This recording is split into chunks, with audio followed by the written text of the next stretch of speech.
I expect that I pay you to make sure that everything goes in a timely fashion. But if you're not able to produce that, then why am I paying you so much? I'm just saying.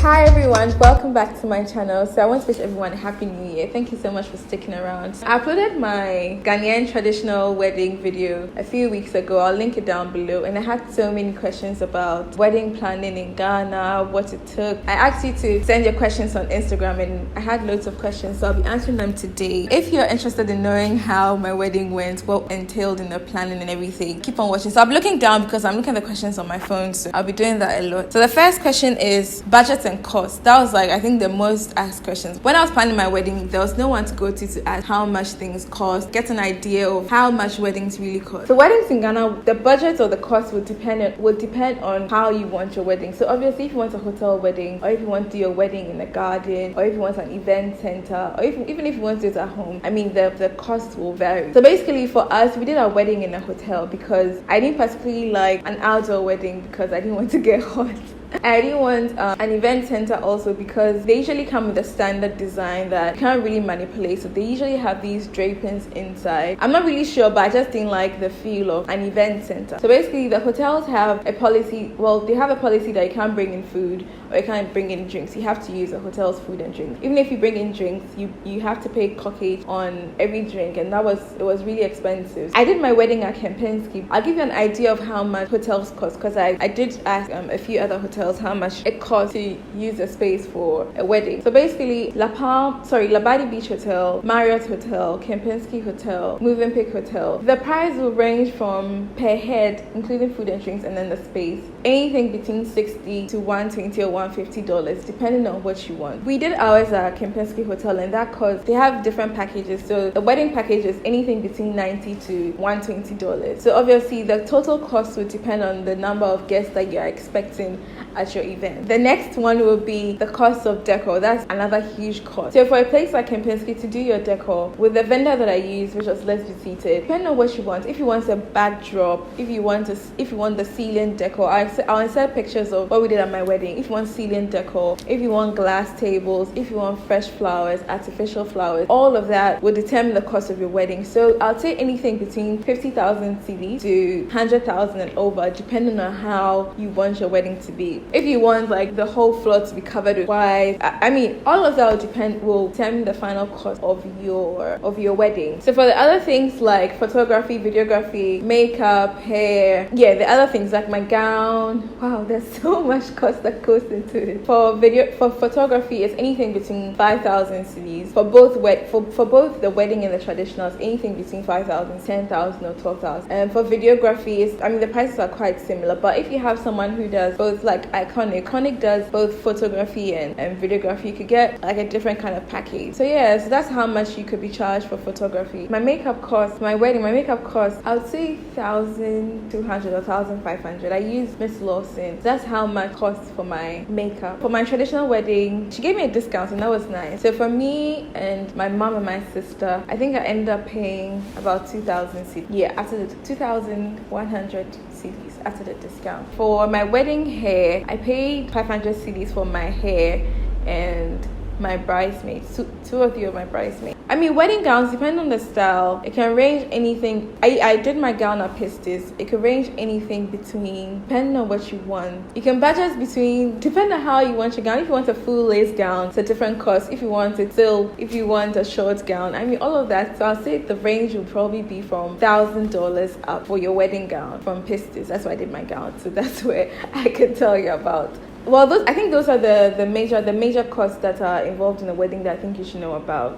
How much time do you need to plan a wedding? I started planning my wedding a year before, and I'm so glad I did because it has its good sides and its bad sides. So the good side was that I was able to book all the vendors that I needed. There are a few that I didn't book early enough, like my MC. I wanted to use AKAIKOTEI, but he gets really booked, so if you want him, you have to book him really early. But I was able to, because I had enough time, I was able to build a relationship with these vendors. So I was able to know who I was dealing with. So that was, I mean, that's one of the good sides. I was able to buy things. I was able to spread my costs. So basically, like with my gown, I was able to pay in bits. So if you really want Pistis to do your gown, I mean, obviously you have to book it ahead. I think you should give yourself like at least 6 months to book ahead. And then when you get to know the cost of your gown, you can spread out the payments over the month. So over the months that you have before your wedding. So if your gown costs $1,000, you can pay her, you can, over 10 months, you can pay $100 every month. By the 10th month, you are done with paying for your gown. That's if you want Pistis to make your dress for you.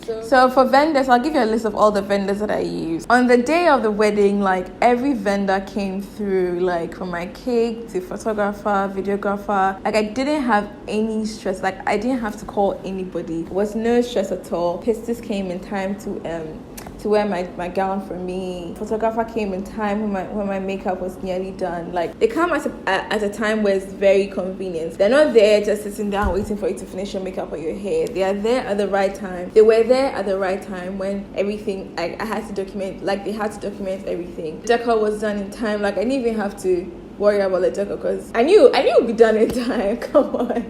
And everyone was surprised. I'm like, well, sometimes some people actually know how to stick to time. And all of this, we didn't use a coordinator or a planner. So you can actually do it, like if you have a good team, like if a family is, or my family is basically mostly on time. I mean, my dad and time is a crazy thing. So, I mean, we didn't have a choice. Like everything had to be done in time. So that was what we had with our vendors, where we had a pergola. I mean, if you watch the video, you realize in the beginning there was a pergola, but I think when I came out, so like during the ceremony, there was no pergola. So basically what happened was, well, I can't even explain because I didn't know what happened, but everything, they started fixing the pergola like 3 days before the event. Everything went well. The setup was beautiful, like was everything that I dreamed of. But unfortunately, during the event, it just came down. The people that fixed it, which of my decorators, which was left seated, they didn't understand what happened. It was the first time that their pergola had come down. It was a very emotional time for me because it wasn't how I ever visioned my wedding to be. I didn't know what kind of person I am, but in situations like that, I'm like, could have gotten worse. Like, no one got hurt, nothing happened. Because these things are heavy, like the wood that they use is heavy. Within an hour, everything was cleared and then the event went on. I don't even know why I'm smiling. I'm happy now because everything is over and done.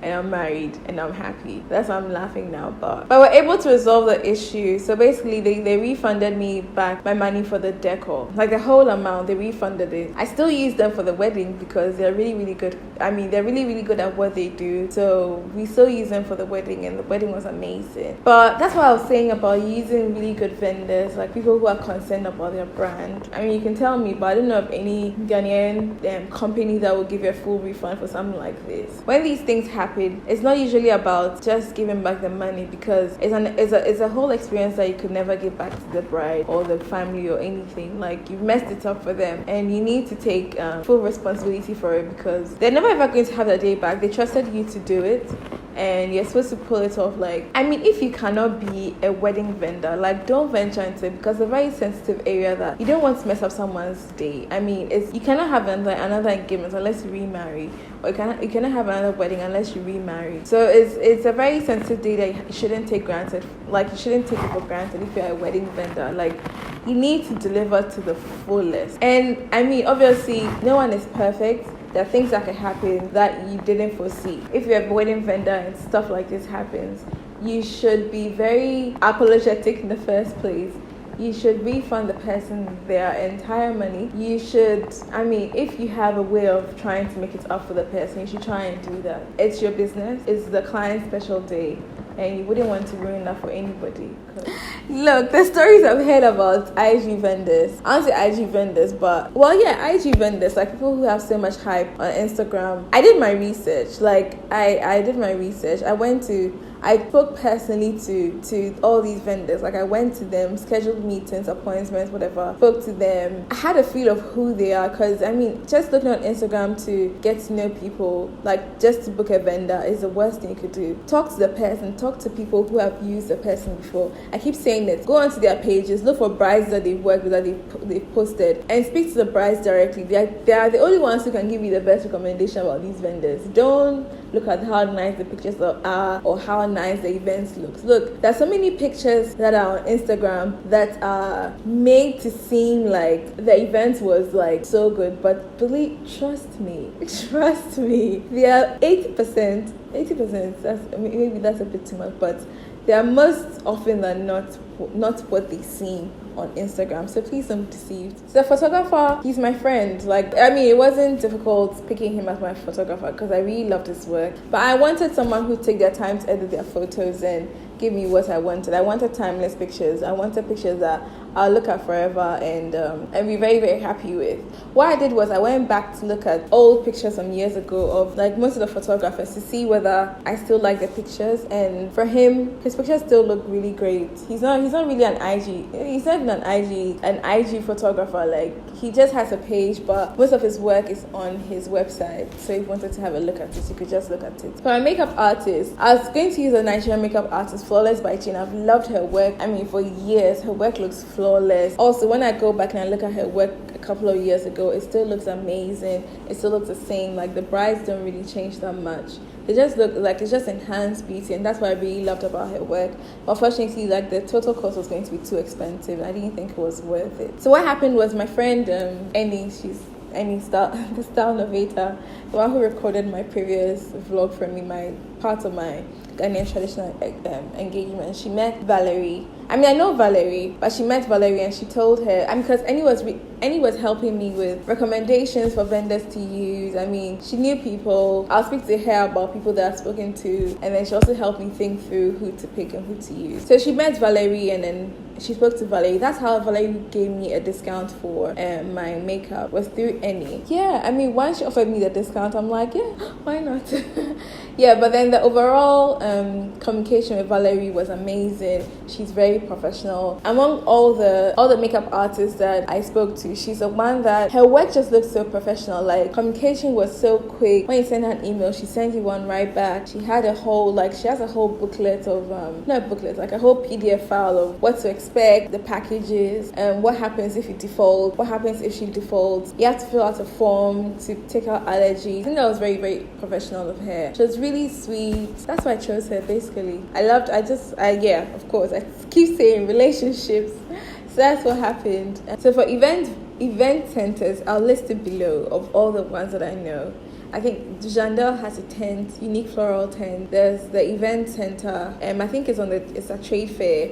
There's Crystal Park in East Legon. There's so many, I'll list them. There are not so many, but then there are a few options that I'll list below. Another question, is a wedding planner necessary? I don't think so. In this day of social media, just go on social media. Do your research. If you have, like I did, if you have a year in advance to plan for your wedding, I wouldn't say you should get a wedding planner. I don't think it's necessary at all. They are too expensive. I've seen events that some planners have planned and coordinated. I didn't think it was amazing. Nothing went on time. Brides still come late. You have guests sitting for hours with no food, with no water, with no drinks. And I do understand that it's the bride's day, but if you're going to delay everything and keep people waiting, I don't think it's the best thing to do. So obviously that's why people get planners, so they are able to manage their time for them, because it's not everyone that is good with time. So I expect that I pay you to make sure that everything goes in a timely fashion. But if you're not able to produce that, then why am I paying you so much?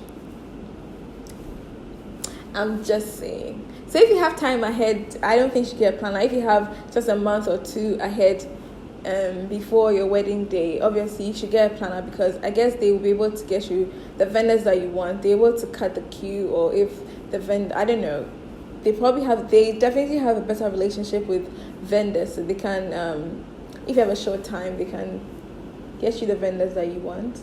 So all the questions are a bit similar, so I think I've answered how much does it cost, how many months should you plan ahead. It all depends on when you get proposed to. You can't start planning when you haven't been proposed to. So give your boyfriend or your fiance, give your boyfriend a heads up that if you need to plan a really good wedding, spread the cost over time. I think a year is okay. So tell your boyfriend. immaculate. Or it depends on you. Like anytime you propose this, just give yourself a year to plan. Take your time, enjoy the process.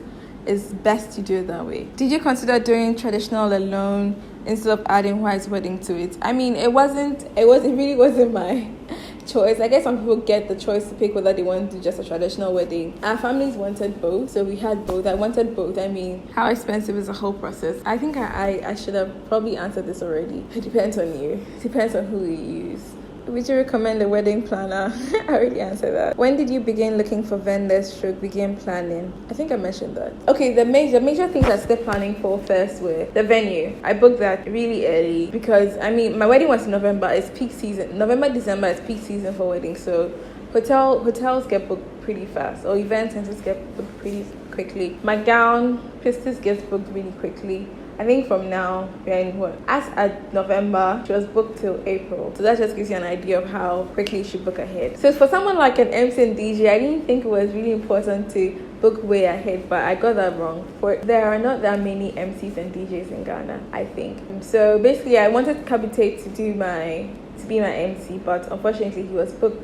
I think I messaged him in April, but he was already booked for November, so that's what happened. So I ended up using Matthew. Matthew was amazing. I used Matthew for my wedding, Matthew and Son. It was really nice. It was amazing. He didn't do too much. There wasn't too many cracking jokes, talking plenty. It was pretty much straight to the point. For someone like Matthew, it was between 2,000 to 3,000 cedis. I don't remember, but he gave me a discount, which was nice. For the DJ too, I think was about the same cost, between 2,500 to 3,000 cedis. DJ page was also really nice. I think he gave me a discount too. So yeah, I hope you guys enjoyed this video. If you have any more questions, let me know in the comment section down below. I'll keep answering all the questions that you need to. If there's a need for another video based on the questions that you ask, I'll definitely shoot that for you guys, or I'll just answer it on Instagram on a live video or something. Thank you guys so much for watching. I hope this was really helpful. I'll see you in my next video. Oh, my wedding video is coming soon. It will be uploaded very soon. My Singapore vlog too. I know I'm behind on so many videos, but they're coming soon.